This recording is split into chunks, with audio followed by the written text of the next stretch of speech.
So let's get started. Okay, so I get to torture you for one more lecture. Okay, that's last lecture on combining logics, copying, and sharing. And you see I've written it correctly there because you can get both copying and sharing the same language. Okay. So before I go into the lecture, there's a few points of terminology I wanted to mention because I haven't mentioned them in the lecture so far. First, the kind of types that we've written down that describe how communications works between communicating processes are called session types. Okay? When you look at it from the point of view of the type language, they're usually called session types. On the logical side, of course, there's ordered logic and linear logic. And the observation that session types can really be explained by looking at propositions in linear logic is an observation that Luis Karish and I made in 2010. So before the fields of linear logic and session types developed independently, I think Hana had a very important paper in '93 and then another paper in '98 in which he describes this idea that communication should be governed by types, but he didn't recognize the connection to the logical foundation. So in that sense, it's pretty similar to Howard's discovery of the Curry-Howard isomorphism in the sense that people had done simply type lambda calculus before and people had done natural deduction before, and they didn't realize that they were working on the same thing. Okay? And similarly, if you do intuitionistic linear logic, and if you do session types, you have to recognize that you're more or less doing the same thing. And so this language that I actually described for the linear case, not the ordered case, we called SIL for session type intuitionistic linear logic. The other thing is that we have presented the operational semantics because of the lecture this morning about operational semantics descriptions is by these forward inference rules that you read from the premise to the conclusion. And that's a technique called substructural operational semantics. It goes back to some work on a concurrent logical framework, which me and a few other people did in 2001, in which we had the origin of the idea. And then I formulated it as a particular kind of concept as a separate approach to describing operational semantics 2004. And there's many examples that show you can also do traditional sequential languages by using substructural operational semantics, and you get some benefits from that.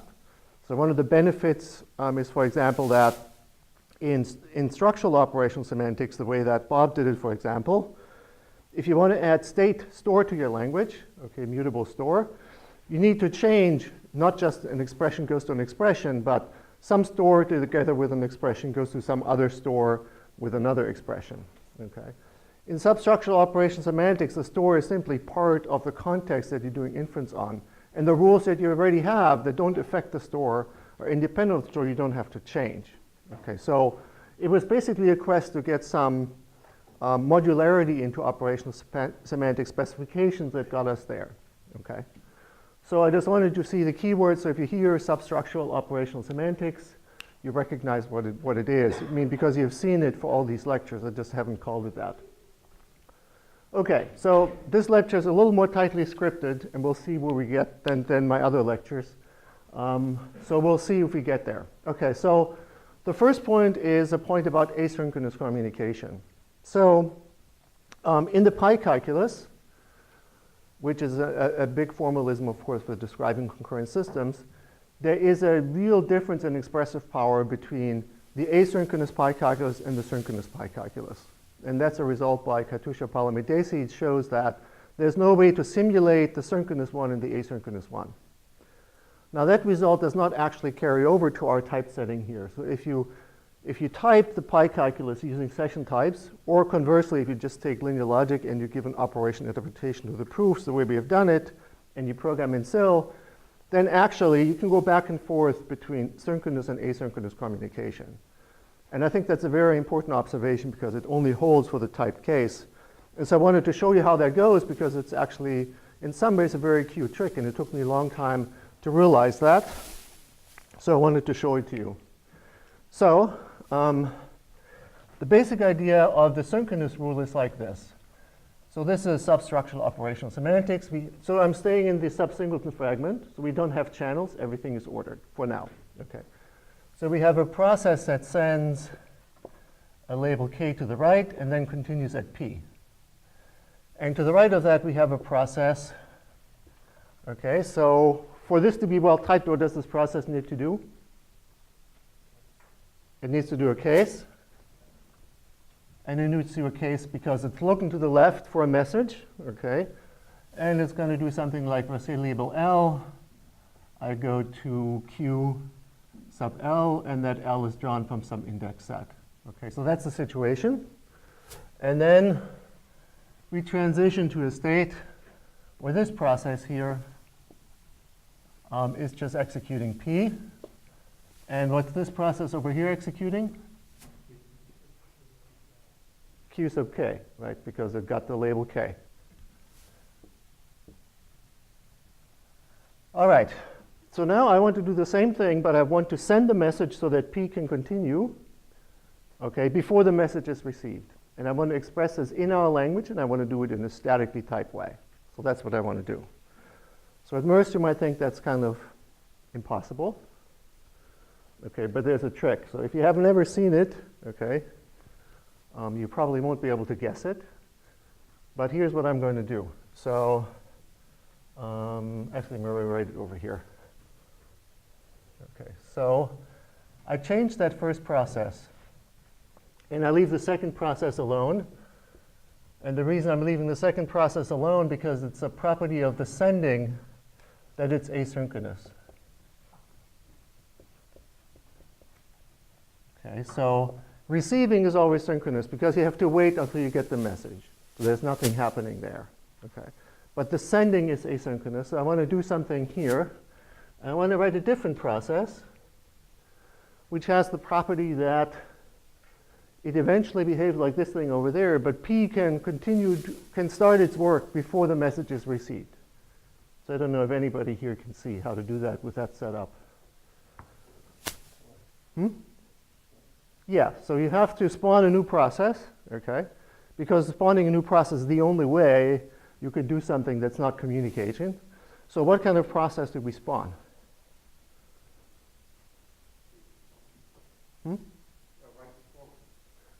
Right. So what we're doing is we're putting P in parallel with a second process which sends K to the right and then forwards. Okay? All right, so let's just execute this. So this process will be stuck because it's not seeing a message. So the only thing that can happen, this process can execute. Now spawn, which is obviously the implementation of cut, can always execute, right? There's no condition. You don't have to wait for anything. As soon as you can spawn. So it breaks it into two pieces. So the process P and the process which sends K to the right and then forwards. And that process here stays in the same state. All right, so P can now execute. Meanwhile, at this point, these two can synchronize here. And what does this process become? So that process just becomes forward. Okay, and what does this process become? This just becomes Q sub K. All right. And then this process terminates because the forward just becomes the empty context. And I'm left with P executing in parallel with Q sub K. Okay. Okay, so that looks good. So it looks good like it achieves what we want. We just have to check that it's well typed, right? Because I can write all kinds of nonsense that is not well typed. So let's check that it's well typed.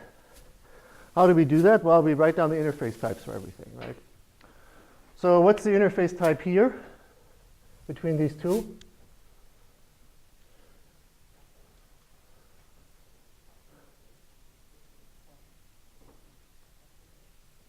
Yeah, what is the type of the interface here?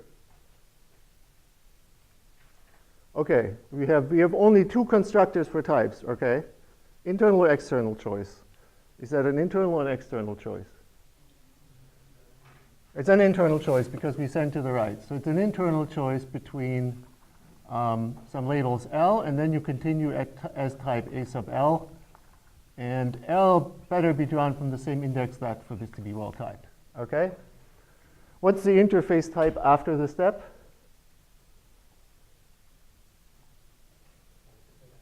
A sub k, because I've chosen the case branch by sending k. And now, of course, Q sub k and P have to agree on that interface type. So by configuration typing, this is going to be the change, right? OK, let's check over here. Well, the interface type has to be the same because I'm replacing that process wholesale. So this is going to be an external choice over A colon A sub L, L element L. OK, that's good. All right. So what is the interface type here between P and this?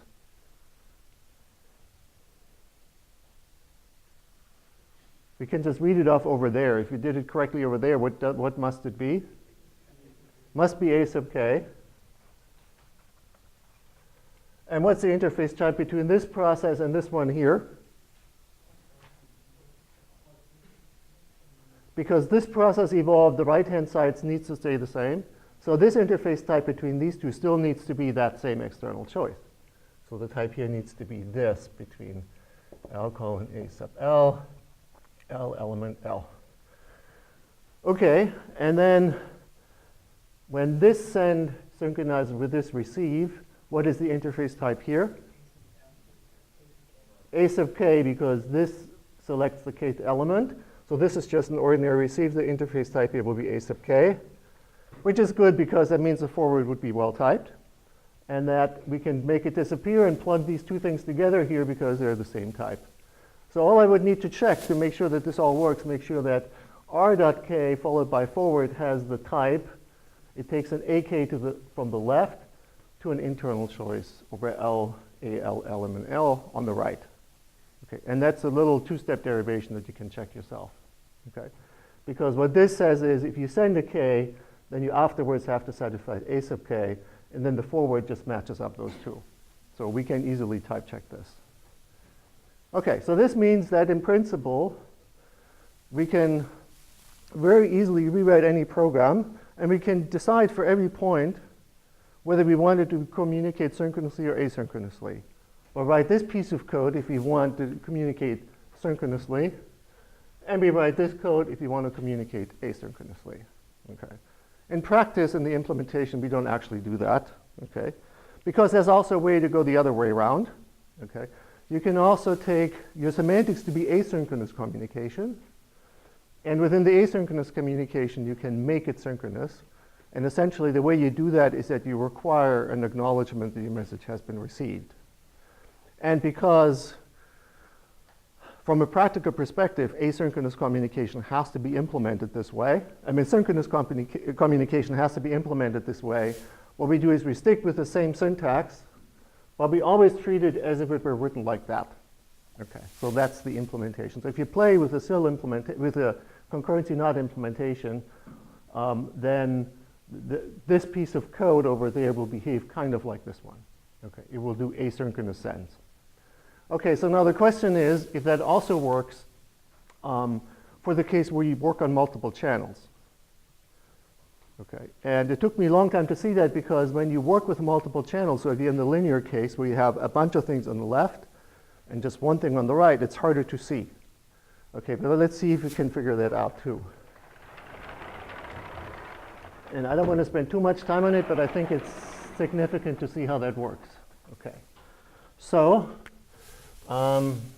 we have a process which offers along some channel X, and we send K along X, and when we follow up as P.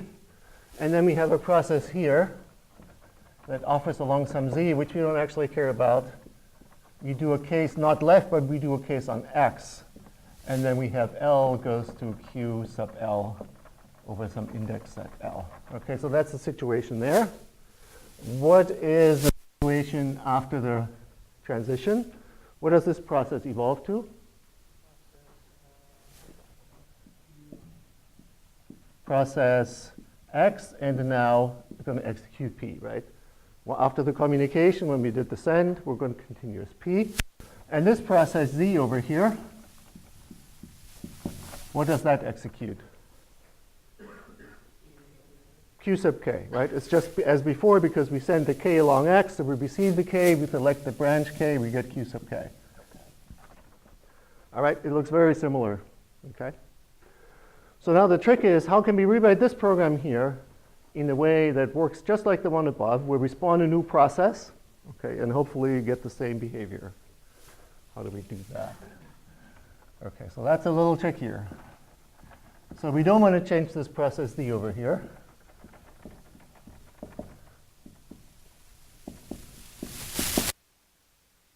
Just think about it. Okay, and we want to change the process X. Okay, I'll need a little more space here perhaps. So how do we do that? So by general principles, we know that if you want to be able to make progress without communicating, it has to be a spawn. It has to be, right? That's the only possibility. Now a spawn, in general, looks like some y is implemented by p, which provides y, and that's run, and the q is a bad choice here. Some other process r also uses y. So that's the general form of a spawn, right? So this y here is a private channel that lets p and r communicate with each other, because it's no longer as simple as before where you only communicate with your neighbors, okay? So the question is, what do these two processes need to be to make this work out? So you would suspect that one of them is just p, right? Because we want p to be able to run immediately, okay? So one of them is just going to be, okay, so that's just going to be p actually. It's already there. The only problem is I can't do p because p doesn't know anything about y. So I'm going to say y substituted for x in p. Okay, so that's going to be p. And I need to run this in parallel with some other process that uses y. What should that process do? Okay, it sends x on k, so that's good. So that part is clear. Forward by x is implemented by y. Okay? And I guess I just need one more parentheses, right? So this is one process, this is the other process.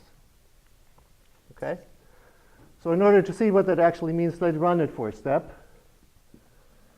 Okay, so what happens here? We create some fresh channel. And let's call that fresh channel x prime. Okay? And we run x prime substituted for x in p. That's one process.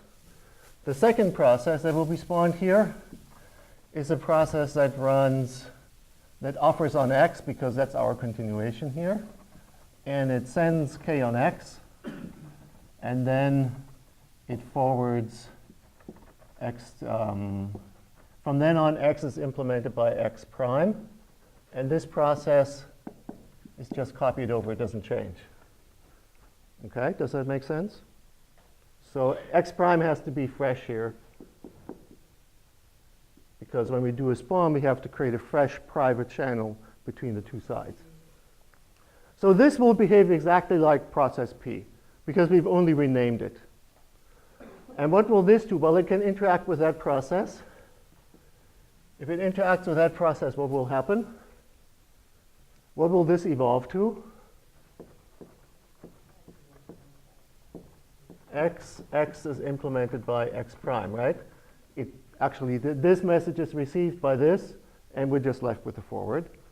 And this here will go to a state where we're still offering z. And what is the state of this process? qk. All right. And now what will happen when this process here takes a step, that forward step?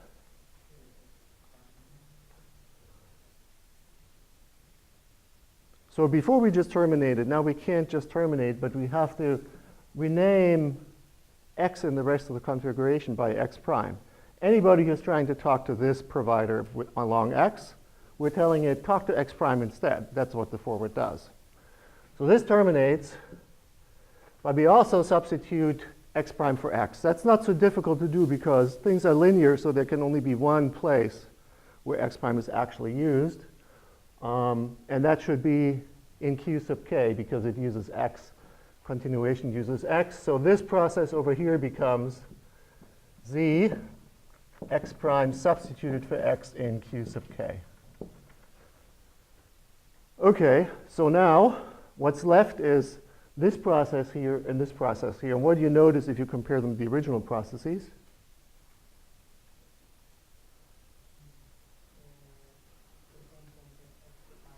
Right, they're the same thing except we renamed x to x prime, right?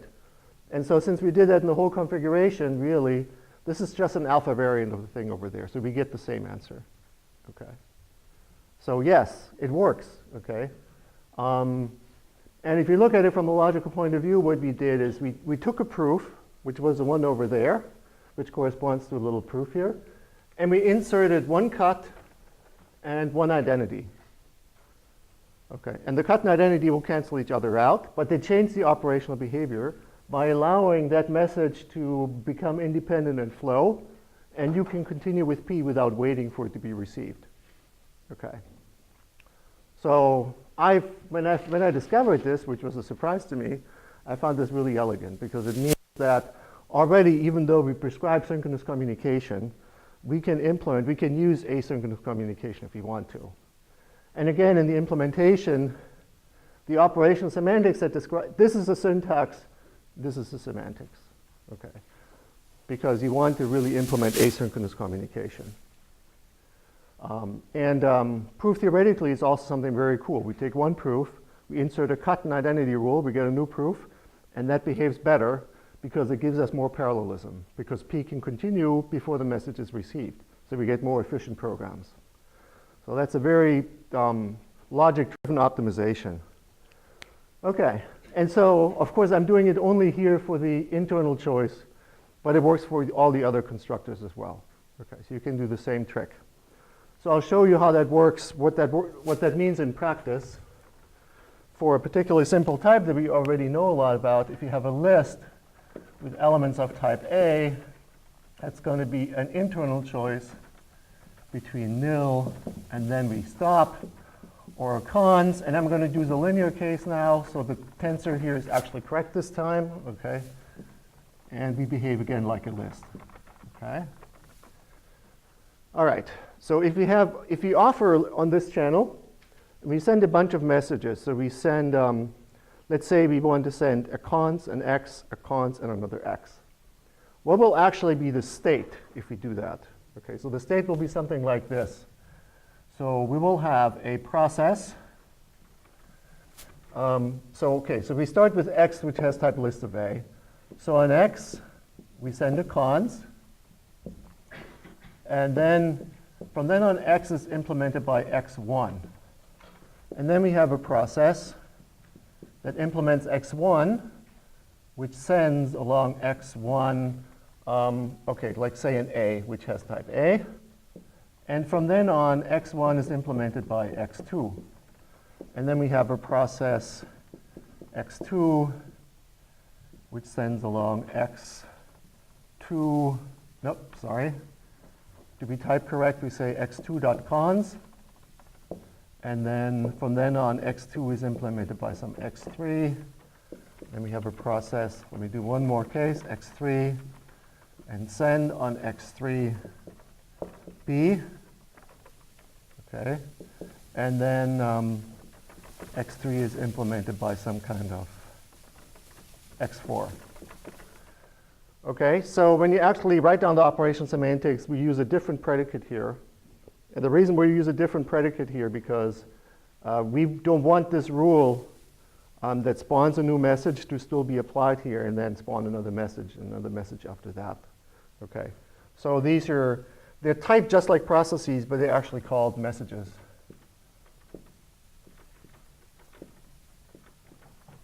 And that's just for the operational semantics description that we need.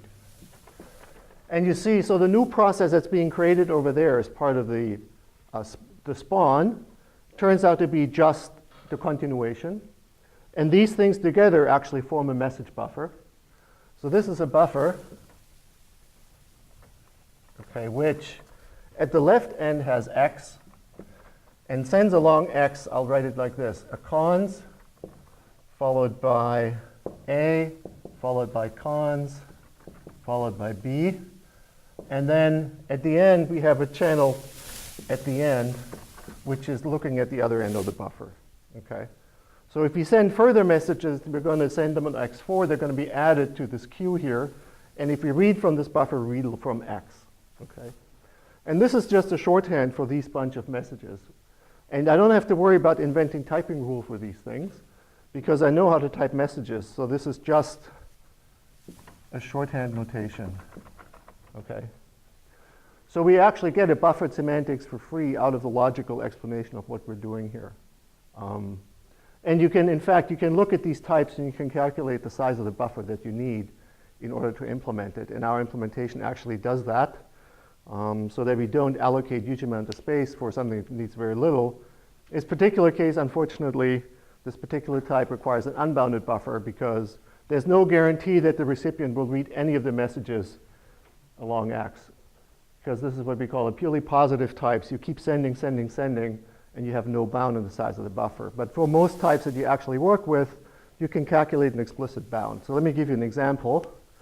So the queue type, or the store type, for elements of type A was an external choice between insert and then you read an A and behaved again like a store, or you sent a delete and then you replied with nil and you terminate, or you send a none, or you say, yes, I have something, and you send that A. This is a linear version, and then you behave like a store again. Okay, so let's calculate the size of the buffer that I need for this to interact with the store. We're starting with the empty buffer. I'm sending an insert. Okay, I'm sending an A.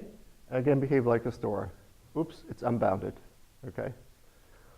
If I go this way, I don't need very much. Okay. So in order to make this buffer bounded, what you do typically is that you require in this place some kind of acknowledgement. And then you continue as a store. Okay. There's actually a logical version of that, which I don't have time to explain. And now what happens is, okay, you need one to have the insert, a second field to have this channel. Okay. But then the buffer is cleared because then the store itself will send you an acknowledgement, which just takes one. And then it behaves again like a store. So if you go along this path, the maximum size you need is 2 elements in the buffer at any point in time. If you go through this, you send a delete. Okay, then the buffer is cleared because it's going to respond. It's going to read the delete and respond. It's going to send none. It's going to send n, so that's 2. Or it's going to send some and send an A, which is also 2, and then behave again like a store. And because we're going from sending to receiving here, we need a most 2. So the buffer size here will be 2 in that case.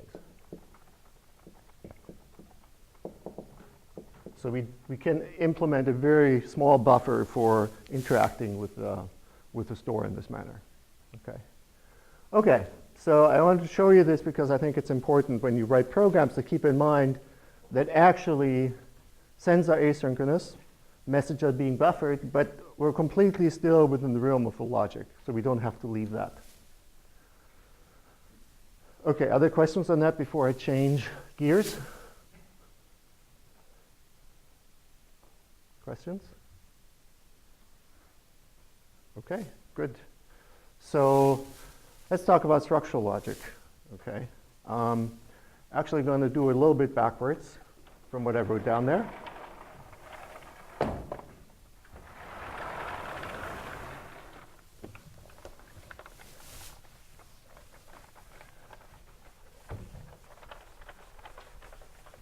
So what I want to do is I want to implement what every functional programmer does, namely map.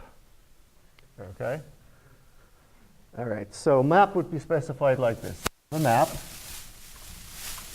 and presumably it produces an L, which is a list for elements of type A. Okay, and I use, well, K, which is a list of elements of type A. But I also need a function f, or in this case it's a process, so let me call it p. And the process takes an a and transforms it into a b. Okay? All right, does that type make sense?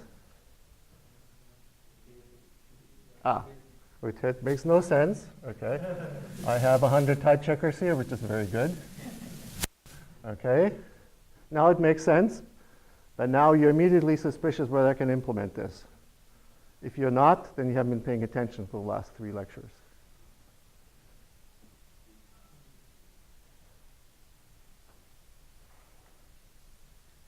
Anybody see why I can't possibly implement this?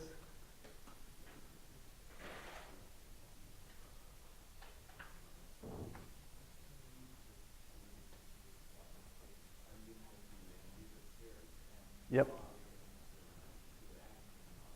Exactly.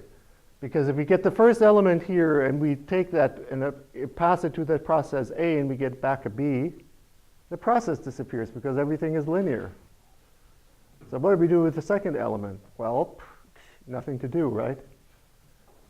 Okay, so obviously when you map a function over a list or a process over a stream of messages, you're going to use this process here unboundedly many times. But so far, everything is purely linear, so we can't do that, right? So I have very carefully chosen all my examples so far that I don't fall into this trap, right? But here, okay, I am in this trap, so I have to do something to dig myself out of this hole. So let's write the code, and then later on we'll fix it once we know how to do it. Okay, so L implements map, which uses P and K. Okay, so if we ignore the difficulty with the P, how would you write this code? We should be able to write this now. How do we start?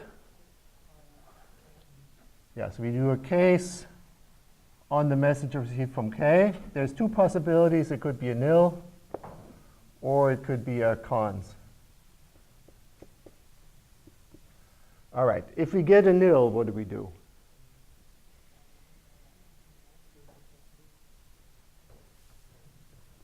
We do what? Okay, we can't close because we have to produce a list along L.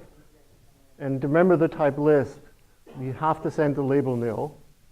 Make sense? Okay, so we say on L, we send nil. Okay, what else do we need to do?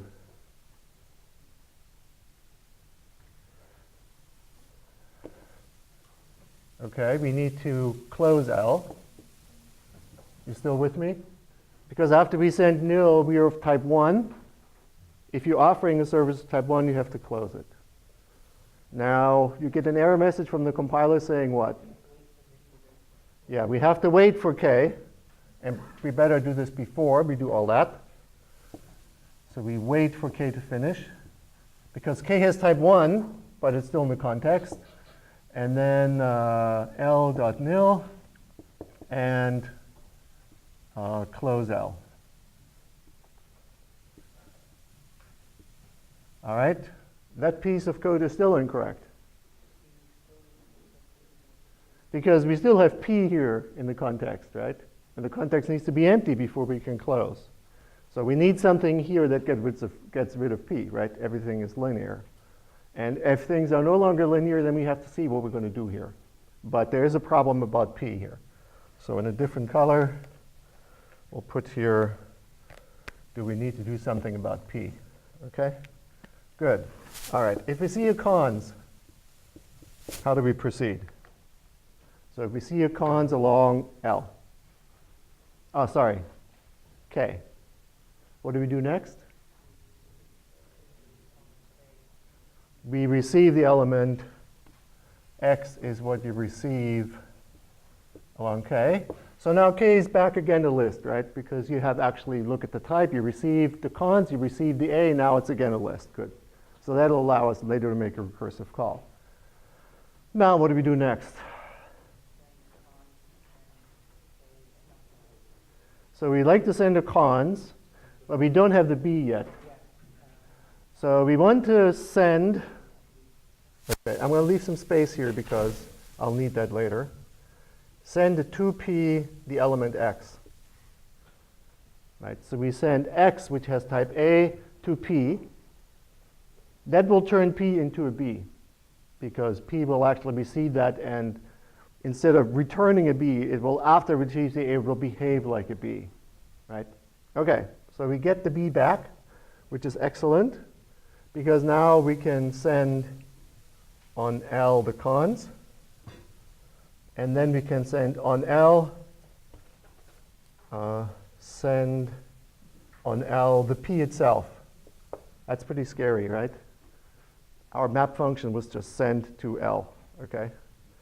Definitely we don't have it anymore, which is why once we now make the recursive call, we say now L is implemented by map, where we pass it P and K. Everything in U should revolt, okay? Because we're using the P here after we've sent it, so this is the exact place where linearity is being violated. Are we all in agreement on that? Okay. So we need to do something about that, and what we're going to do here has to do also with, of course, with what we do with P. Okay. So how do we do this? So what we want is for P actually to satisfy, in this particular case, weakening and contraction. We wanted to satisfy weakening because in the case of nil, we don't actually use it. That's what a weakening means. We want to use contraction in this place here, so we get an extra copy that we can pass on to the recursive call. So let's look at those two rules of weakening and contraction. So we have a context. I'm going to use psi for that context here. Okay, and we have a. Okay, let me write it first in logical form. Actually, purely logical form, I'm going to write it over here. If I have psi and I have an A, well, I try to prove C, I can just forget the A. So that's to prove C. So that's weakening. And contraction says if I have psi and I have an A, I'm trying to prove C, I can give myself an extra copy of that while I prove C. Okay? And the problem now is, of course, if I add this everywhere, if I add it just like that, then, okay, my log is no longer linear. It no longer corresponds to message passing. It no longer calls to pi calculus. Concurrency goes out the window. Everything is over. Okay? So I can't just add these rules, right? Because essentially what happens is I get something like some weird form of functional programming back, but that's it. Okay? So I need to use the controlled version of that. Okay? So what I need to say is that every proposition comes with what we call a mode. So like M and K are modes.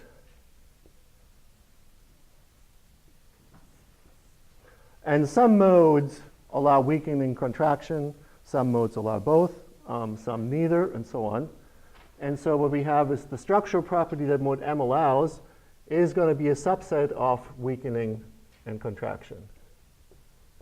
So for example, the linear mode, sigma of L, would be the empty set. So I'm assuming here, by the way, just for today's lecture, that exchange is always built in. So we start with like linear logic's our base. You can refine that. You can say, you can explicitly allow or disallow exchange as well, but I don't want to complicate the lecture any further. Okay? And then for an unrestricted mode, unrestricted, I have sigma. The structural properties rules that are allowed are weakening and contraction. So basically, these go like this. There's a mode M here. And I have another premise is that the structural modes of M, okay, contain contraction. And here there's a mode M.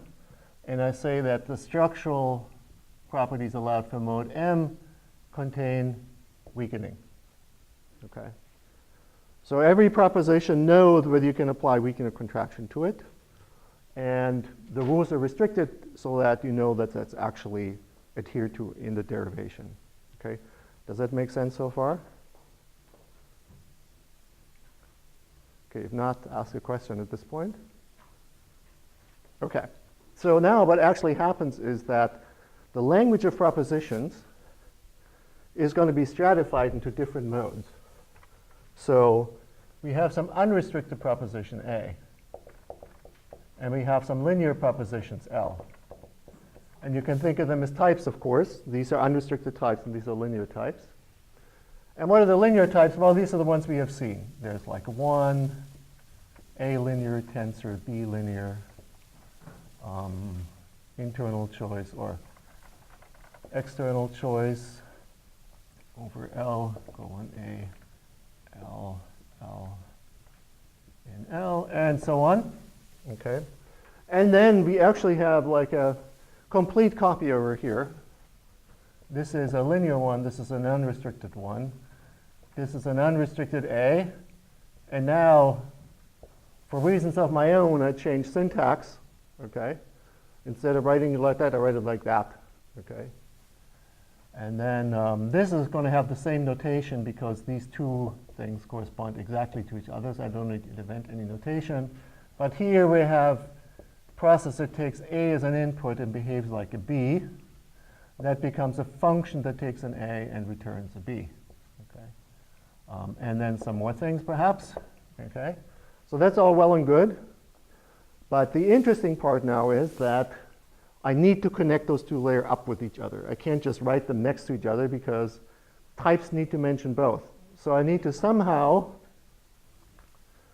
take this linear thing here, and I need to give this program license to actually apply contraction and weakening to it so that these two branches can check. Okay. So because a linear appears here, because that's a process, I need some way to go back and forth.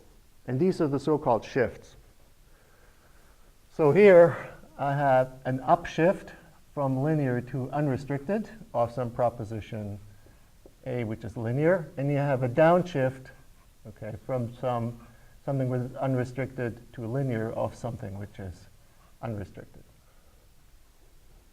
Okay, so these have to be related in a certain way, and we'll figure out what those laws for this relation have to be, because I can't arbitrarily go back and forth because that creates issues, okay, in the soundness of the logic in the proof of crud elimination, okay? But I need some operators to be able to go back and forth. And once I do that, okay, here's what will happen over here. This is going to be an up arrow from linear to unrestricted, okay? And that gives me license to reuse it, okay? And now I need a syntax for applying weakening or contraction, okay? So let me write those rules over here.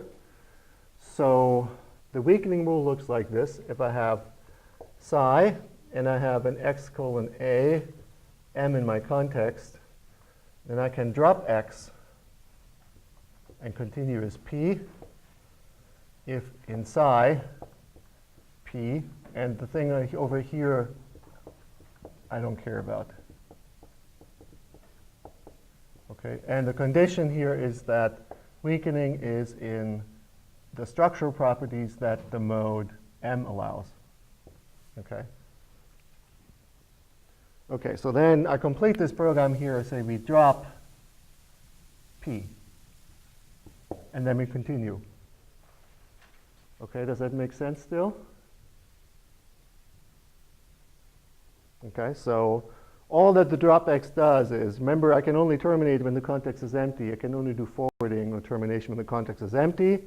All that drop does, it drops that from my context, and then I continue with P. Okay? And let's look at contraction. You can probably write this for yourself. So I have psi. I have x colon a sub m in the context. I want to say I get a new copy x prime, which is what I get when I copy x. And I continue with p. And the right-hand side I don't care about. And in the premise, I have psi. I have x colon a still. And I have a fresh copy x prime colon a, same type. And I continue with p. And I can only do that if the mode M admits contraction. Otherwise, I cannot. So what I need to do here is I need to say, give me a P prime, which is a copy of P. Okay? All right, so now I have a second copy of P. Now I'm almost done. Okay? I can't use P prime here. Why can I use not P prime here instead of P? Can anybody see why that is? Yeah, because it still has the upshift on it, right? Because it's still part of the wrong language. I get an extra copy, but it still has the wrong mode because it's unrestricted. And this then requires this thing to be a linear thing. So now what I can do is I'll make up a syntax here. I take P prime and I coerce it to be linear, essentially by shifting it down. And what I get out here is, okay, what should I call it? A linear P, P sub L. And that's what I use here, and that's what I use here. And here, I use the original P, so that's the same P as that. Because I copied it, I got P prime, I coerced it to be linear, getting rid of the shift. Then I lose the linear copy to my send. And then I reuse the original one, essentially, because I have an extra copy. Okay. And now this type checks. Does this make sense? Of course, I haven't explained exactly how the rules for the shift works, but does this make sense? So let me see where we are time-wise. Okay, I think we're doing okay.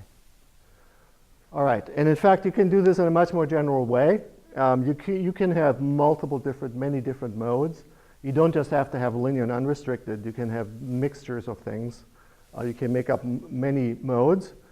You just need to adhere to certain principles that I'm now trying to work out what they are. Okay, I'll do that next. Yeah?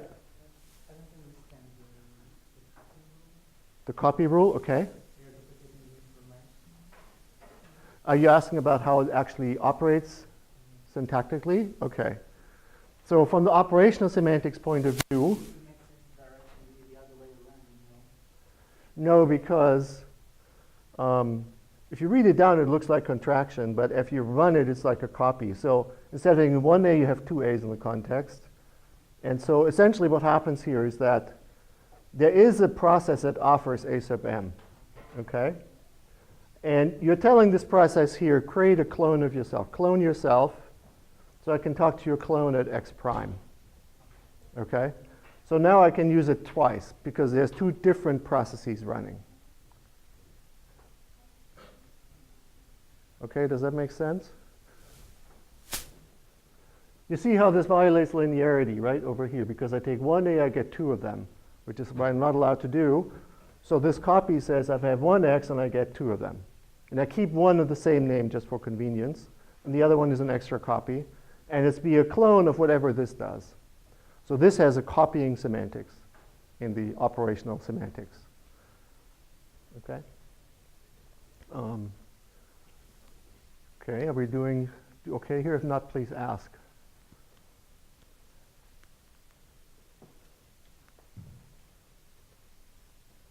Okay, so what actually happens here operationally with this? Okay, so we have to supply a P which can be copied, okay, and can be forgotten.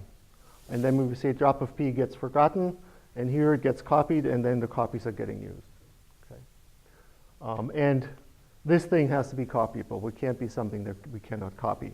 Okay, and so that means it has to have the right mode. By the way, I'm just working on a paper right now where we show that this drop is actually initiates a garbage collection. So what this does is when you drop X, you actually send a message along X to the channel that provides it and say, I don't need you anymore. And that process, when it receives it, deallocates itself and then sends a message on to the process that it uses and says, I don't need you anymore. And will clean up the state.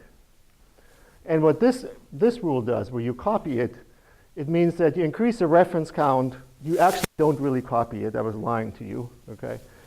But you increase the reference count on that, and then you copy when you actually need it. Okay. So basically, what you get out of this is kind of a reference counting garbage collector if you look at the operational semantics. Okay. But it comes completely from logical rules. You see over there, there's nothing non-standard about the weak and contraction rules. So the standard rules that you see in any kind of logic, if you can reuse your assumptions, you can contract them. If you don't need to use them, you can weaken them. Okay. Okay, but what we haven't really talked about is this coercion or the laws that these shifts need to satisfy. Okay. So let me see where I'm here. Okay. So I think what I'm going to try to do is to get through at least these 2 points. See, when did I start? About an hour ago, right? So I should have another 20 minutes or so to go, right? Yeah. Okay. All right. So let me show you what can go wrong in this setting. And then we'll see how to fix it. Okay. And the reason I think this is important because the principles I'm going to show you are extremely general for combining logics which have different flavors. And this is very similar to what you always worry about with programming languages. How do you combine programming languages which have different flavors? And here is a completely logical approach to that problem. If you have a logical understanding of the programming language by seeing how the proofs correspond to computations, then we can use a technique that I'm showing you with these shifts to go back and forth if we adhere to some principles, and the principles I'm going to show you now. Okay? And of course, you have to trust me that they really work, but there's a whole lot of blood, sweat, and tears behind all of that. So you have to trust me on that. Okay.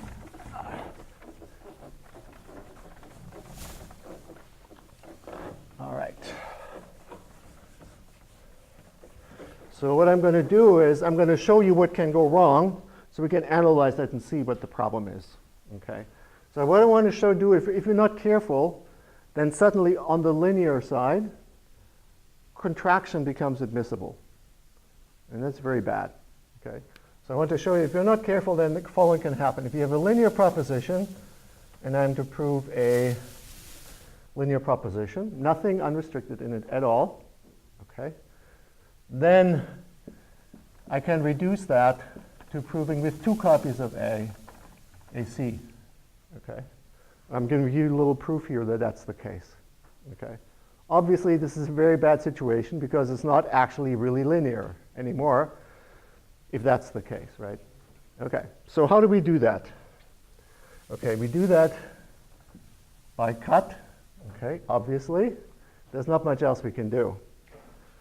Okay, so we're going to prove from A sub L, we prove up arrow from linear to unrestricted A sub L. And then here we use up arrow from linear to unrestricted A sub L to prove C sub L.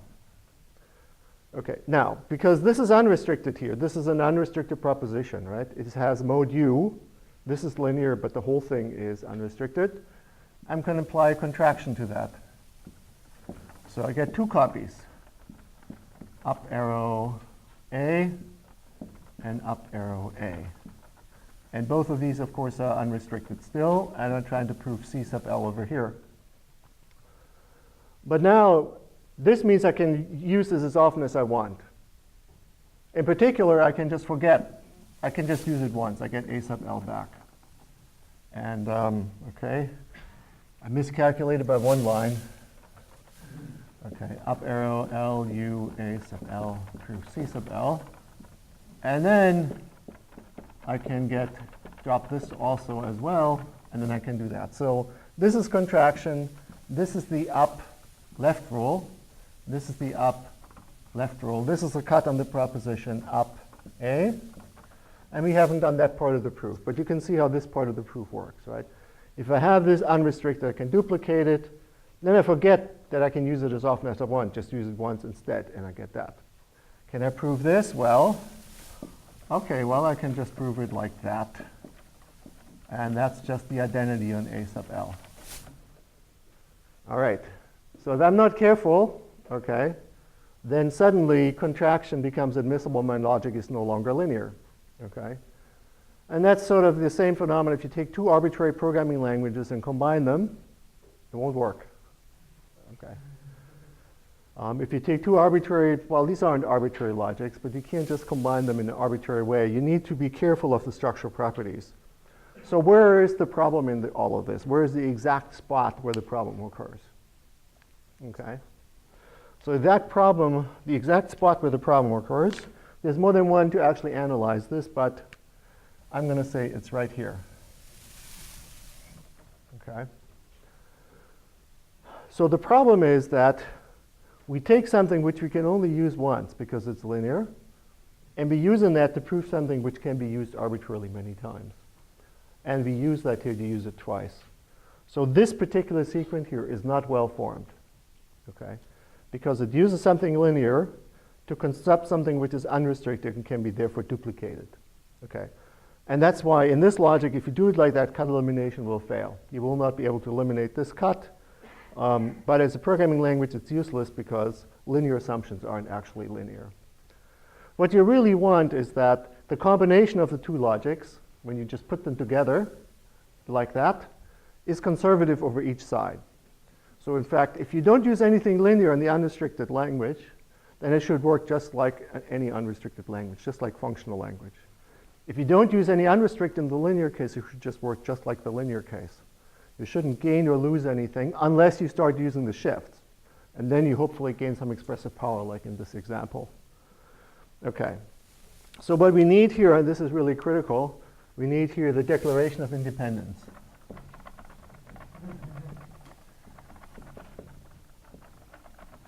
Of independence. Okay, so we're going to impose a partial ordering on the modes, and the mode here is going to be that it's a pre-order actually. U is greater than L. And what we're going to say is that whenever I write a sequence, psi proves A sub m, okay, is going to be that psi is greater or equal to m, which means that that is for each b sub k, for each b sub k in psi, k is greater or equal to m. Okay? So each of the assumptions in psi has to be greater or equal to the assumption on the right-hand side. Okay?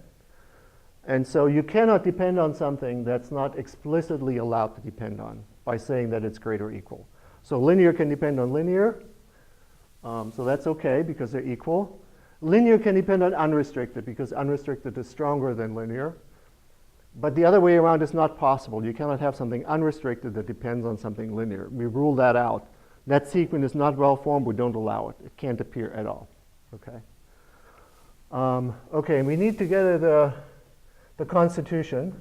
Okay. Okay. The Constitution says that if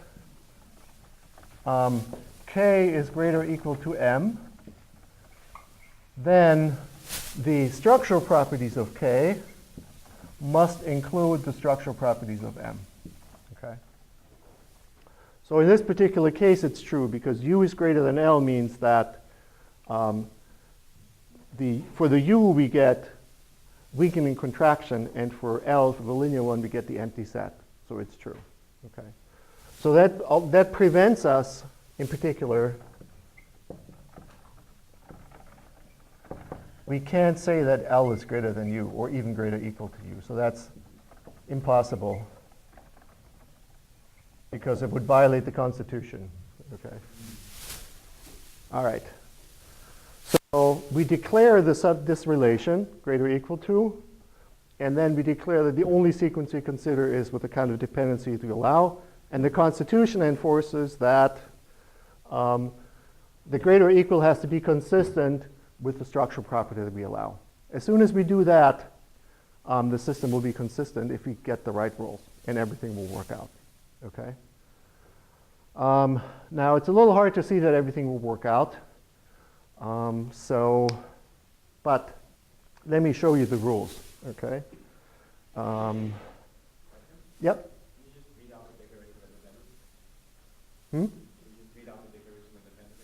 Okay.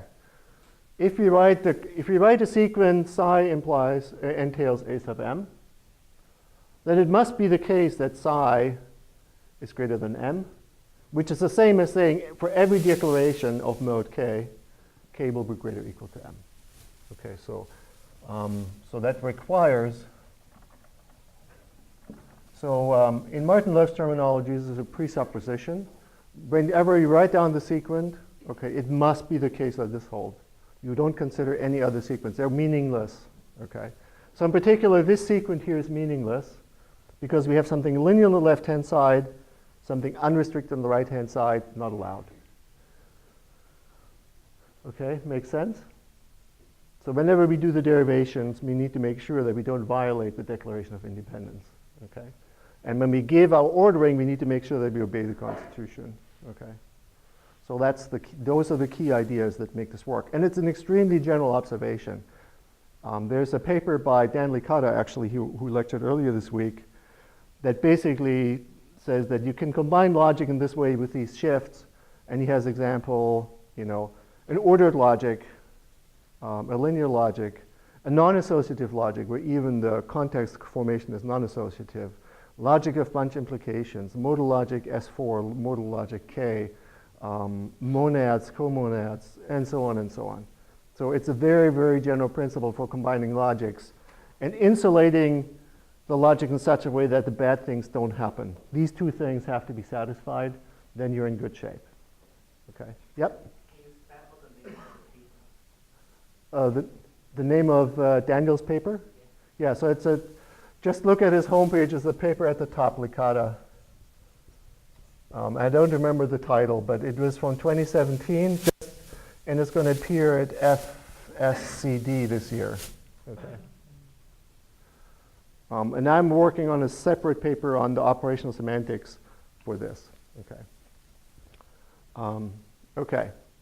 So, okay, we need to finish our rules because the key is going to be in the rules. And maybe I'll just give you the rules for the upshift because you can kind of construct the downshifts after that. Okay, so the rules for the upshift look like that. So we have a right and a left rule.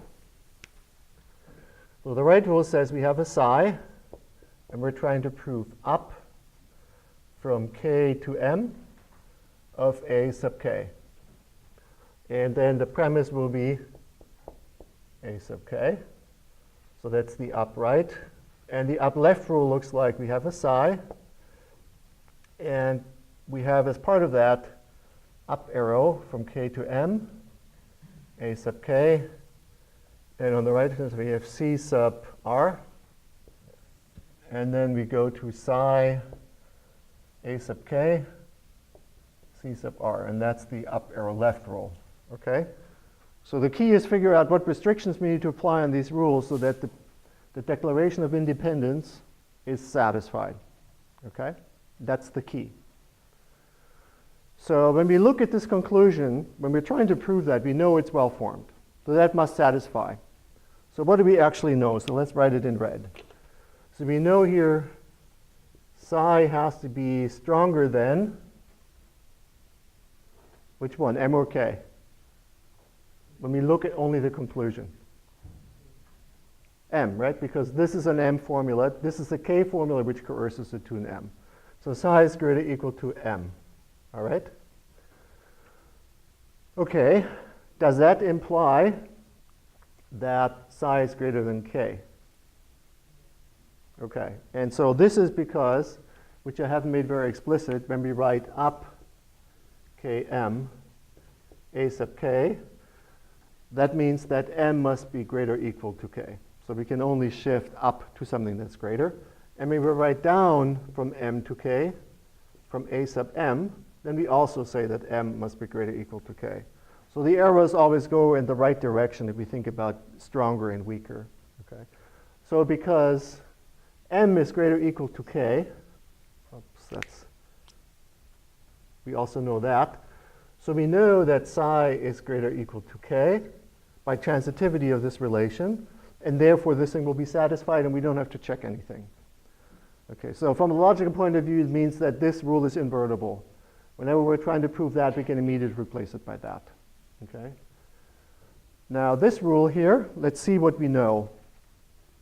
So in the conclusion, we know psi is stronger than r. We also know m is stronger than k. And what else do we know? M is stronger than r, right? So m greater than k because it appears here. M is greater than r because the whole left-hand side, including this one, must be greater than r, and psi greater than r by that. So here, psi greater than r, we know. We don't have to check that. We already know that. So just like we already know that. But do we know k is greater or equal to r? We don't know that because we only know m is greater than k and m is greater than r, but we don't know how they're related. So we have to check as a premise here that k is greater or equal to r. And so before we apply this rule, we need to check that. Okay? And that can fail. So this rule is not invertible. We might have to wait until the right-hand side becomes small enough so you can apply that rule. Okay? Okay. And then for the down, you do something dual. For the down, the right rule has to check a condition, and the left rule does not need to check a condition. Okay. And so for cut, also, we need to check a condition because, because cut looks like this. Psi proves a sub m and psi prime proves c. Then psi together with psi prime proves c. So we know psi is greater than r, and psi prime is greater than r, so there's nothing to check here. But we need to check that psi is greater than m, and then m is greater or equal to r, because nothing in the conclusion tells us that. So for both of these to be well formed, we need to check this condition. And this is violated here because we're introducing a cut, and L is not greater or equal to U. So that condition here is violated. So good, that cut is not allowed. So this is not a valid proof. Okay, so that's what happens here. Okay, so let's think about the operational semantics of all of this. So how do we actually run these programs? So I've kind of hinted at it. From the logical point of view, what you do, if you want to prove cut elimination for this kind of a system, we generalize the cut to a different form of cut. And so let me point that out. So what we actually use is something called a multi-cut. It looks like this. So if we have psi, and we prove a sub m, okay, then we have psi prime over here, and then we have x1 colon a sub m, x2 colon a sub m, and so on to xn colon a sub m. Try to prove c. Then cut, this is CR, gives you psi together with psi prime, proves c sub r. And we have conditions here. The condition is psi is greater or equal to m, which is greater or equal to r. And we need some more conditions here. Okay? So case, weakening is in the structural properties of M. That allows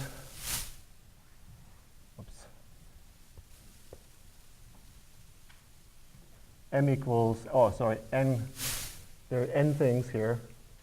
So this would be 1, 2, this would be n equals 0. Okay, so weakening is allowed that we can cut out 0 copies. Second, if contraction is in sigma of m, then we allow n is greater or equal to 2. And if it doesn't satisfy weakening the contraction, then it has to be exactly 1. We cannot cut out only 1 copy because we're not allowed to duplicate. Okay, 3 sigma of m equals empty. Allow only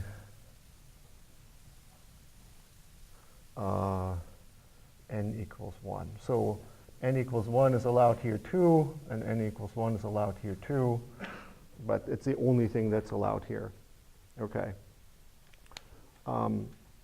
Okay, so this rule, by the way, goes back to Genson's original paper where he introduced the sequent calculus in 1935. He had almost exactly that rule, and he used it to prove cut elimination. And it goes through very cleanly and simply if you have that version of the rule. So we can also prove cut elimination uniformly as long as you satisfy the Declaration of Independence and the Constitution, then this whole logic satisfies cut elimination. Okay, so now what does the operational semantics do? Okay, so what the operational semantics does is that there's a process here that's offering along some channel a service of A sub n, and you have multiple clients. Okay, not just one client, but multiple clients. Okay, because that's the meaning of having these multiple channels. So what you actually do is we're saying something like we have a process which offers along C, and it has a whole set of clients. I think we use S for that. And it uses some other channel, and then the process P. So these are the clients, and these are the ones that we use. And these are all sets, okay? Now all the clients agree on the interface, okay? So all these here, these n things, okay, have to be actually the same type A sub m that you have over here, because they all have to agree on the type that you're cutting out, okay? And so then, if you have more than one client and you send something, it's like a broadcast, okay? So you broadcast a message if your information flow goes in that direction. So that means the type is positive, like an internal choice or a tensor. Right? Then you send a message, and all these clients will receive that message. Okay? So now we have an ability to do broadcast. What about if you have multiple clients and one of them sends you a message? Okay? So the problem is that that client that sends you a message is going to advance its internal state to the continuation type. And if you do the same, then you're going to be out of sync with all the other clients because they haven't actually advanced their type. They're still at the old type. And that would violate type preservation because now you don't agree with all your clients on the type. Okay? So what happens is if one of these things sends you, one of these clients sends you a message and you're receiving it, okay, at that point you have to spawn a fresh copy of yourself. Okay, so that the old copy still sticks around and waits for a message from the n-1 clients. Okay, so this is what you might think of in operating system terms of copy on write. Okay, you can run along with multiple clients, that's fine. A lot of things point to you, but when somebody sends you a message that modifies your state, then you have to make a copy of yourself. Okay, and you do that until basically there's only one client. So if a single client sends you a message, you don't have to spawn an extra copy because at that point you are in accordance with the only remaining client. Okay, does that make sense? Okay, so the operation semantics in one direction is broadcast, in the other direction is copy on write. Okay, so that's how this kind of thing works. Okay, so I promised to talk about sharing. I got up to this point, which is not too bad. Okay.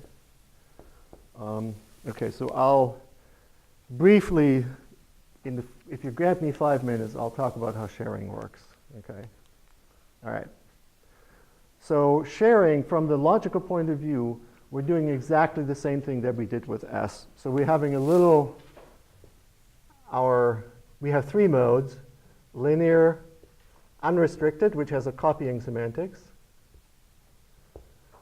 and we have S, which has a sharing semantics.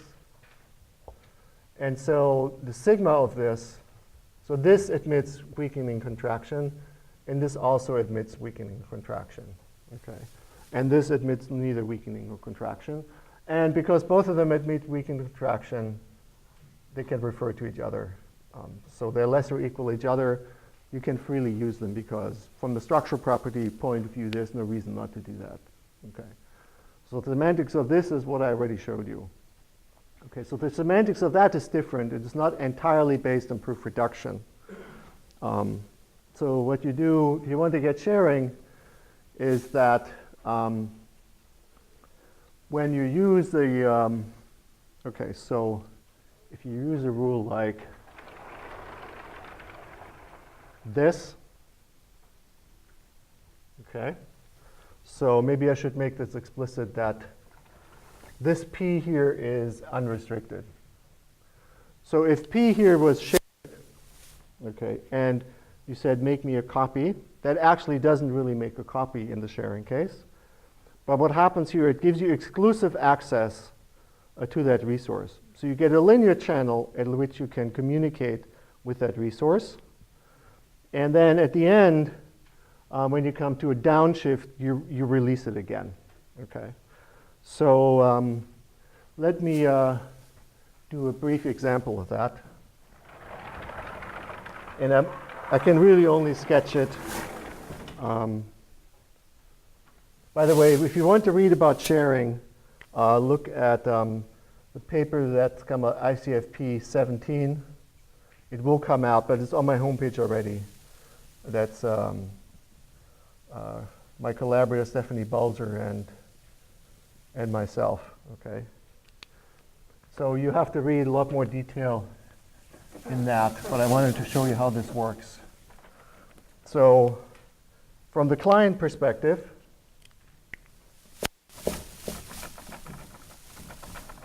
okay, actually let's write a type first. So let's say you want to print a list, okay? And so printing a list is interesting because there's a shared resource, the screen, that you need to print to. And so you have to temporarily acquire that screen, print something, and then release it again. So this is an example of sharing. So how would you do that?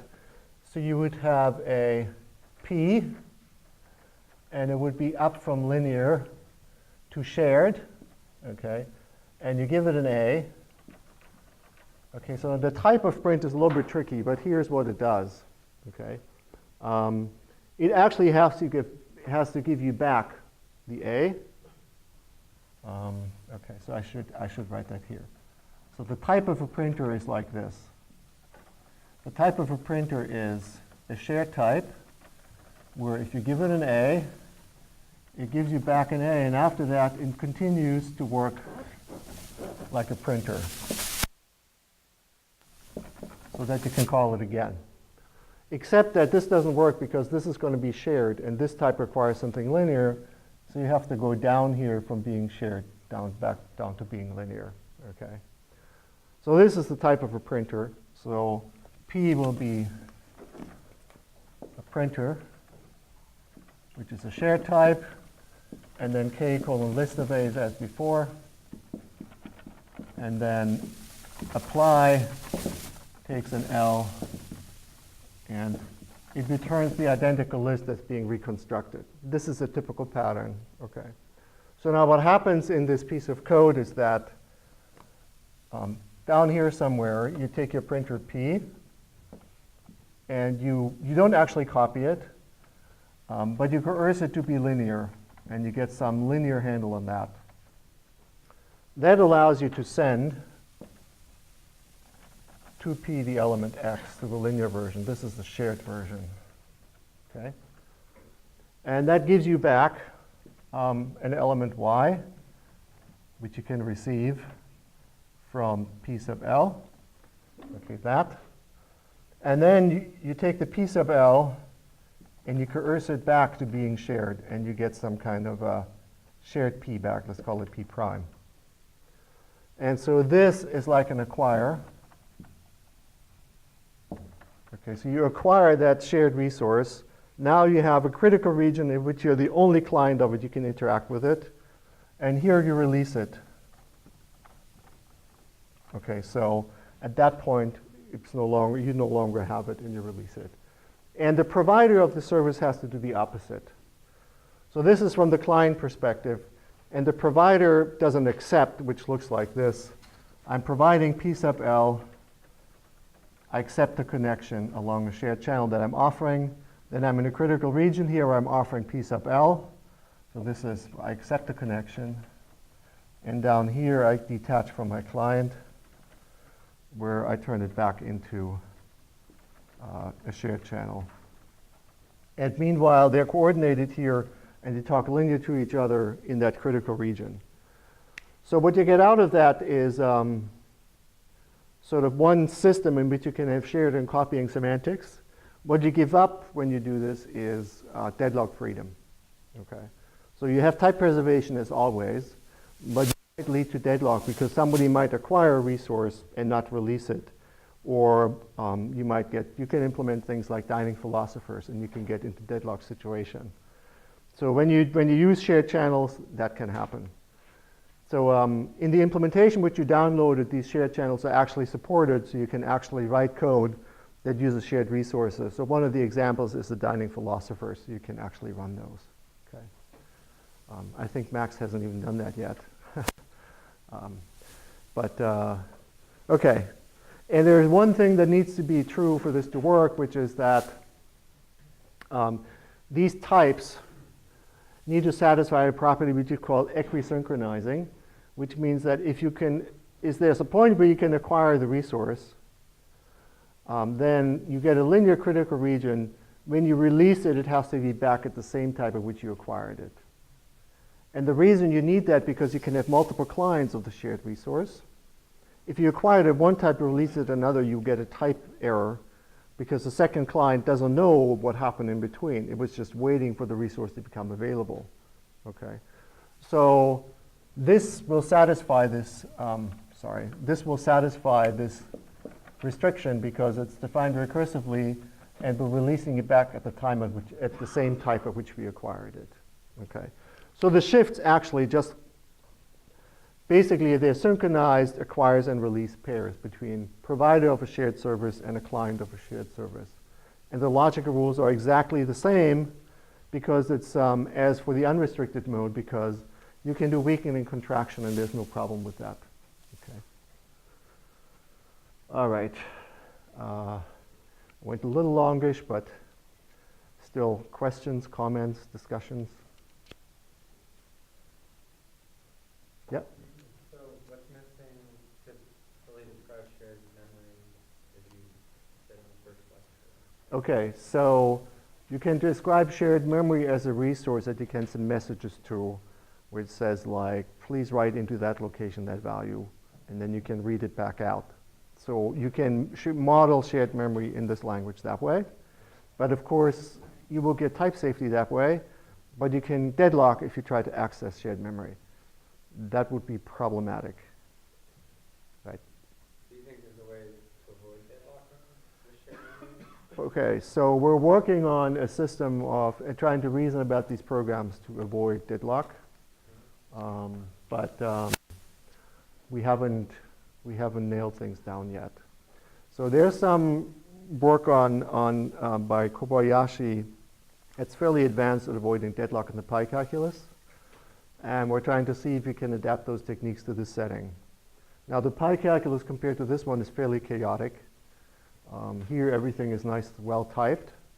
But still it's not obvious to see how to take those techniques and apply them in this setting. Yeah.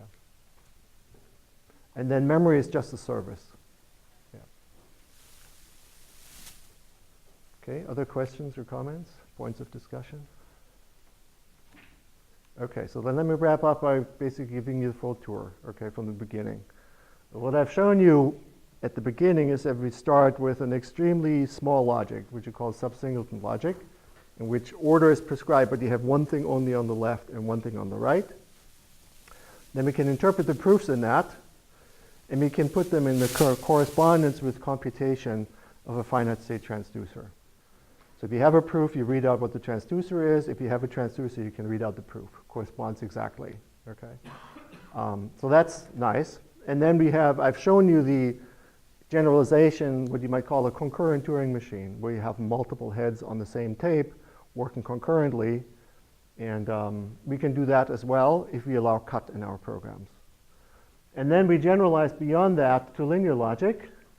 And in linear logic, we get a nice correspondence between concurrent communication between processes that are connected along a channel. And one process can use many offers only along one channel. And the results, what you get is that you have preservation in progress. So you cannot have deadlock, and you know that all the partners in the communication will agree on the type of the channel. So if one sends, the other one will receive, and vice versa. And that means you actually have about as much as you can expect from a language which has recursion. And the session types, which are the propositions of linear logic, are extremely important to describe that. So that can be extended to a copying semantics. Okay, so you can have without much cost, a layer in this where you're allowed to copy things. Of course, copying might be expensive, but you can do it. In that case, you also have broadcast, and you have copy on write in the operational semantics, which is also nice. If you want to have sharing, you can also do that by this general construction here, which you combine different logics. But when you do that, computation is not just reduction. So really, it's a combination of putting two proofs together, then doing reduction in the critical region, which is entirely linear, and then disengaging the two proofs. So when you acquire a resource, what you actually is, you have two proofs. One is offering a service, one is using a service, and you plug them together into one proof by creating a new cut. Then you can reduce, and then at the end, at the release point, you put them apart. So computation actually proceeds mostly by reduction, but also by creating a new proof and destructing a new proof that is together. And so because creating a proof may fail, okay, in this language, if you have sharing, you can deadlock. Okay. And what I've shown you today is implemented. You can play with it. And it's very different knowing this, sort of on the board and actually writing code. So I learned a huge amount from actually writing code in these languages and seeing what they do and which things you can write and which things you cannot write. So if you want to do more on this, I would really encourage you to actually don't read the theory for a while, but just write some code. It'll give you a very different perspective on what you can do in these languages. Okay, thank you very much.